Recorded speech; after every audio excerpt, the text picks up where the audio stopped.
बधाई दूंगा कि उनकी किस्मत अच्छी थी। जीरकपुर होते हैं, मुख्यमंत्री तो मजे ले रहे हैं और मजे भी प्राइवेट हेलीकॉप्टर में ले रहे हैं। हरियाणा सरकार के तो 100-100 करोड़ के 2 हेलीकॉप्टर पिंजौर में खराब खड़े, हेलीकॉप्टर के 2 पायलट सस्पेंड कर दिए। कि आज भी जो संगठन में जुड़े लोग हैं वो संगठन की रीढ़ की हड्डी हैं और आने वाले भविष्य में भी बहुत साथी जुड़ेंगे और वो इस सोच के साथ जुड़ेंगे कि संगठन मजबूत रहे। हाँ, प्रयास तो शायद पहले साल भी हुआ होगा, दूसरा भी हुआ होगा, तीसरा भी होगा, मगर 4.5 साल 10 के 10 को साथ रखा ना। भूपेंद्र हुड्डा की तरह तो नहीं था कि शिमला ले जाके भी 9 लोगों के वोट खराब कराए।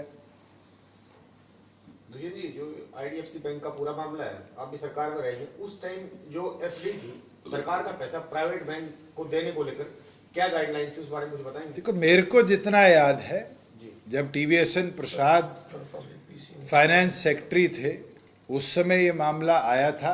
सबसे पहले शायद प्राइवेट बैंक में पुलिस ने खाता खोला था, उससे पहले केवल मात्र कोऑपरेटिव बैंक्स और जो हमारे नेशनल बैंक्स हैं गवर्नमेंट के, उन्हीं में रखा जाता था। अब वो कदम क्यों उठाया गया था और क्यों पुलिस का खाता एचडीएफसी में शिफ्ट किया गया था और एचडीएफसी से फिर ये छोटे छोटे बैंकों में आया। एचडीएफसी तो फिर भी बड़ा बैंक है। जब ये बिल्कुल छोटे छोटे बैंकों के अंदर पैसा आने लग गया जिनकी 10-15 साल की स्टैंडिंग है, तो अपने आप एक रिस्क फैक्टर आता है। अब ये यूनियन का फैसला था या फाइनेंस डिपार्टमेंट का फैसला था, इसका ब्यौरा तो सरकार दे पाएगी। मगर मुझे जितना याद है, मेरे टेन्योर में तो शायद हमारे किसी विभाग का पैसा इस तरह से छोटे बैंकों के अंदर जाकर रिस्क बढ़ाने का काम तो नहीं किया गया था, क्योंकि उस दौरान शायद एक्सिस बैंक था या यस बैंक था, उसकी भी नींव हिली थी। और जब सबसे पहले स्टेट ने यही स्टेटमेंट दी थी, मुझे जितना याद है, कि हम सिक्योर है, हमारा कोई फंड उस बैंक में नहीं। उसमें यस बैंक के बाद कुछ गाइडलाइन आई थी उस समय जी, जब ये इनका कुछ फ्रॉड हुआ था, इसमें भी नहीं, हरियाणा सरकार का तो यस बैंक में 1 रुपया नहीं गया। नहीं, बैंक में हुआ था, उसके बाद कुछ गाइडलाइन आई। हाँ, मैं इसलिए बोल रहा हूँ कि मेरे संज्ञान में जितना है कि पुलिस डिपार्टमेंट ने जरूर, क्योंकि उस समय इनने 30 लाख रुपए डेथ के ऊपर अलग अलग स्कीम्स के साथ पुलिस की सैलरी जो थी वो एचडीएफसी से देनी शुरू करी थी। तो वो मेरे को इतना याद है कि समय पर एक विभाग करता था। सीएम साहब से जब भी सवाल पूछा गया ये 550 करोड़ के घोटाले को लेकर, उन्होंने कहा कि सारे पैसे हम वापस ले आए हैं। आपको लगता है कि जांच के बाद और भी सामने कुछ आ सकता है? कि अभी तो बहुत आएगा। अभी तो 590 था, फिर उसके अंदर 190 ऐड हुआ, फिर 160 ऐड हुआ। अभी तो आप रुक जाओ, इन्वेस्टिगेशन तो सीबीआई ने शुरू करी है। ये तो बहुत बड़ा मामला आपके संज्ञान में आएगा और कई बैंक्स का आएगा। मगर मुख्यमंत्री को नैतिकता के तौर पर ये बताना चाहिए जनता को कि क्यों हरियाणा प्रदेश में ही इस तरह की घटना हुई। मैंने तो उस दिन भी कहा था कि जैसे हर्षद मेहता का स्कैम देश में हुआ था बॉम्बे से, ये दूसरा हर्षद मेहता केस हरियाणा प्रदेश से बनेगा और इसके लिए जिम्मेवार अगर कोई है तो स्वयं मुख्यमंत्री है, क्योंकि फाइनेंस विभाग उनके पास है और उनके विभाग में अगर इस तरह की गड़बड़ी होती है तो कहीं ना कहीं उनको जिम्मेवारी लेनी चाहिए। मुख्यमंत्री लगातार प्रशासनिक फेरबदल कर रहे हैं और कल के सीएमओ के 5 अधिकारियों का खुले लाइन लगा दिया गया। आप इस पूरे प्रोसेस को कैसे देखते हैं? मुख्यमंत्री तो कुछ नहीं कर रहे और ना मुझे लगता है प्रदेश में उनके कहे कुछ होता है।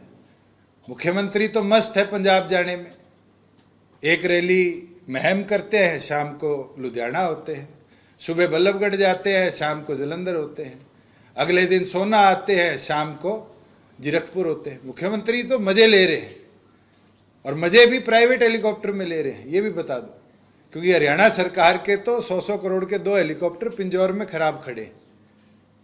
आप उठाकर देखना कि जो 100 करोड़ का हेलीकॉप्टर हमारे टेन्योर में ऑर्डर किया था, सैनी साहब सबसे पहले उसमें बैठे थे। हमारे टाइम पे तो डिलीवरी नहीं हुई। वो पिछले 1 साल से क्यों पिंजौर खड़ा है? किसी पत्रकार ने कभी पूछा सरकार से? कभी ये पूछा कि दूसरा हेलीकॉप्टर कैसे खराब हुआ? कभी किसी साथी ने ये पूछा कि क्यों आपने अपने हेलीकॉप्टर के 2 पायलट सस्पेंड कर दिए? ये बड़ा इंपॉर्टेंट चीज है देखने की कि नया हेलीकॉप्टर पिछले 1 साल से ज्यादा से ग्राउंडेड खड़ा है पिंजौर हवाई पट्टी पे, और मुख्यमंत्री उसको ठीक या उसके खिलाफ एक्शन लेने की बजाय कि क्यों खड़ा है, प्राइवेट एक नीले रंग का हेलीकॉप्टर किराए पे ले रखा है, उसमें करोड़ों रुपए अपनी जेब से, सरकार की जेब से वहां दिए जा रहे हैं। ये खरीदा कब था जी दुष्यंत जी? ये 2024 के अंदर परचेज था और 25 में डिलीवरी हुई थी, जो भी खड़ा है, जो नया है। दुष्यंत जी, आप पोस्ट वगैरह क्या दी सर? जी, आपको क्या लगता है जो इतने बड़े घोटाले में बैंक है, क्या कोई बिना राजनीतिक संरक्षण के हो सकते हैं? मैं तो आपको कह रहा हूं बीजेपी के पदाधिकारी इन्वॉल्व है, राजनीतिक संरक्षण तो है, और राजनीतिक संरक्षण का एक उदाहरण तो मुख्यमंत्री का ये कहना है कि पैसा वापस आएगा। ये नहीं कहते कि जिन लोगों ने हमारा पैसा लिया गलत तरीके से उनको सलाखों के पीछे डालेंगे। आप खुद उठाकर देखो कि अब तक कोई भी ब्यूरोक्रेटिक आदमी जिसके साइन से ये एफडीज एक बैंक से दूसरे बैंक को ट्रांसफर होती है, क्या उसको अरेस्ट किया गया है? क्यों पंचकुला की एफडी चंडीगढ़ की ब्रांच में भेजी गई? क्या आपने इस चीज को मॉनिटर किया कि किस अच्छे तरीके से इस नेक्सस को चलाने का काम किया? इसके अंदर कहीं ना कहीं राजनीतिक शय मिला हुआ था, और आने वाले भविष्य में राजनीतिक लोगों के नाम भी आपके सामने आएंगे। क्या सीबीआई बिना दबाव के कार्य कर पाएगी राजनीतिक लोगों को पकड़ने में कामयाब होगी? कैसे देखते हैं? उम्मीद करते हैं। आप तो उम्मीद ही कर सकते हो कि इन्वेस्टिगेटिव एजेंसी देश की सबसे बड़ी है और जिसके पास दिल्ली पुलिस रूल्स में वो पावर है कि वो मल्टी स्टेट जुरिडिक्शन के अंदर भी बिना किसी बाधा के काम कर सकती है। अब जो हरियाणा का एफडी टूट के पंजाब के बिल्डर के पास मिली है, जो फरार है, अब उसको रिकवर करना और उसके विरुद्ध एक्शन लेना, चाहे उसको विदेश से पकड़ के लाना।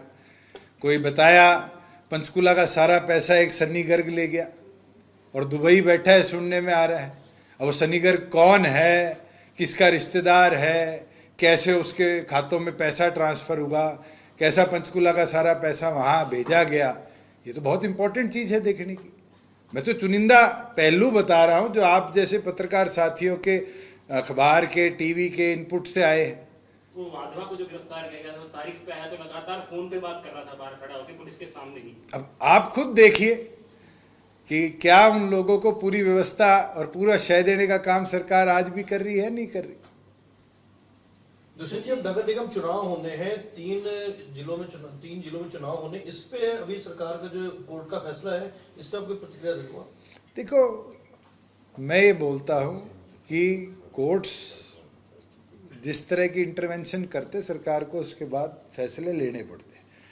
अब एक म्यूनसिपैलिटी के अंदर तो वार्ड तोड़ दिए गए, और वार्ड तोड़ के शायद पंचकुला की बात है कि एससी वार्ड कम कर दिए गए। उसके बाद वार्ड बंदी जो करी गई वो भी बड़े स्कैटर्ड तरीके से करी गई।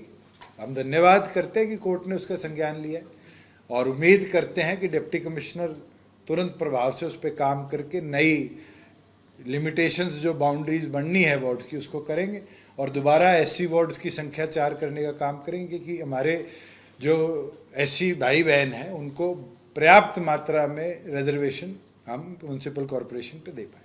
जेजेपी चुनाव में उतरेगी या नहीं उतरेगी, ये भी क्लैरिटी नहीं है। अभी पार्टी की बैठक होनी है, अभी सेल्स की बैठक चल रही है, किसान सेल की होगी, बैकवर्ड सेल की होगी, 17 तारीख को हमारे एससी सेल की है, महिला और युवा की ऑलरेडी हो चुकी, महिला की, और फिर हम स्टेट बॉडी की बैठक बुलाकर सारों का व्यू पॉइंट जब हमारे पास होगा इस पे फैसला लेंगे।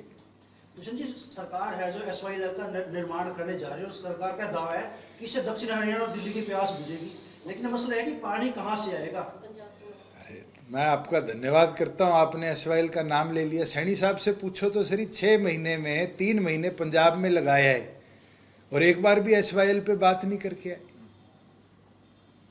रिकॉर्ड है कि मुख्यमंत्री 6 महीने में 3 महीने जितने चक्कर पंजाब के लगा चुके हैं। क्या मुख्यमंत्री के मुंह से एक बार SYL सुनी है आप लोगों ने? और आप अगली बार इंटरव्यू करके आओ तो मेरी तरफ से पूछ लेना कि मुख्यमंत्री जी आपका खुद का SYL पे स्टैंड क्या है, ये तो हरियाणा की जनता को बता दो। जब ऑल पार्टी की मीटिंग हुई थी पिछले साल, जब बीबीएमबी का गतिरोध हुआ था, उस ऑल पार्टी बैठक में भी हमने मुख्यमंत्री को कहा था कि सीएम साहब कंटेम्प्ट ऑफ कोर्ट यूनियन के खिलाफ लगाइए कि सुप्रीम कोर्ट के फैसले को यूनियन इम्प्लीमेंट नहीं कर। आज तक एक बैठक हुई है और उस बैठक के अंदर भी बड़े भाई छोटे भाई करके गले मिलकर दोनों मुख्यमंत्री आ गए। ये साफ दिखता है कि पंजाब चुनाव तक एसवाईएल के ऊपर भारतीय जनता पार्टी कोई कदम नहीं उठाई। लेकिन सरकार ने तो 50 करोड़ का बजट बना दिया इसके लिए। 50 तो कम कर दिए, फिर हमारे टाइम पे तो 100 करोड़ थे, और मुझे लगता है चौटाला साहब के टाइम से 100 करोड़ आ रहा था। फिर लंबे समय से वही है। मगर आपको एक इंटरेस्टिंग चीज बताऊं, ये तो 100 करोड़ तो हर साल रिपीट होता है, मगर आप लोग आंकड़े नहीं उठाते। मैं अगली बार आपके साथ बैठूंगा तो एक पूरे डिपार्टमेंट का आंकड़ा उठा के दूंगा कि उस डिपार्टमेंट के अंदर पिछले साल कितना पैसा लैप्स हुआ और उस डिपार्टमेंट का जो मैंडेट है चलने का वो किस तरह व्यस्त त्रस्त हो बैठा है, फेल हुए बैठा है।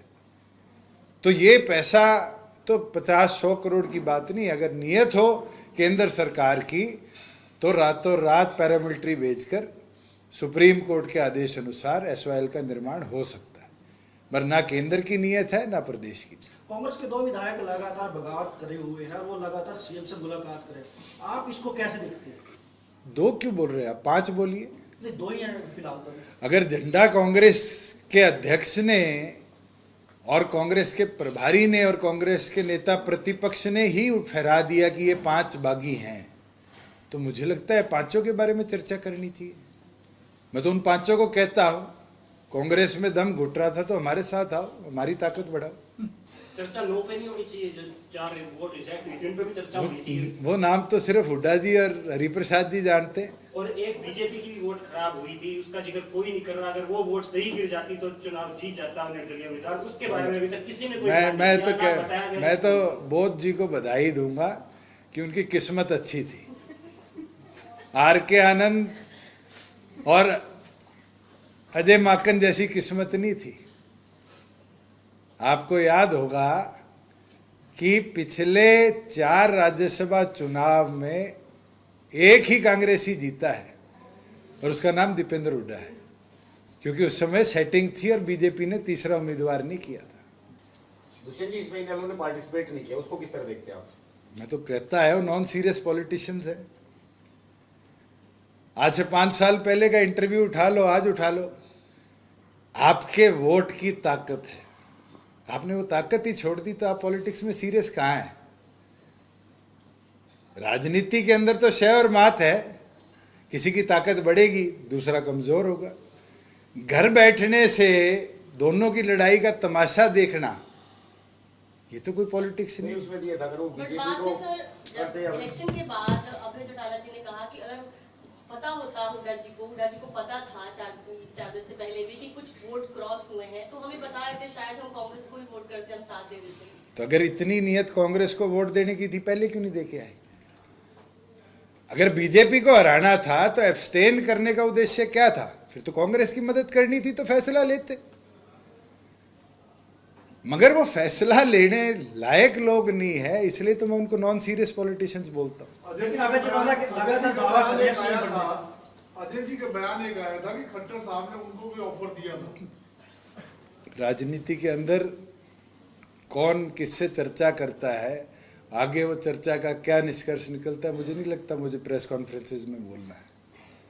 अभय चौटाला लगातार दावा कर रहे हैं सीएम बनने का कि अगली बार हमारी सरकार। अरे बना दो, एक दिन के लिए बना दो आप।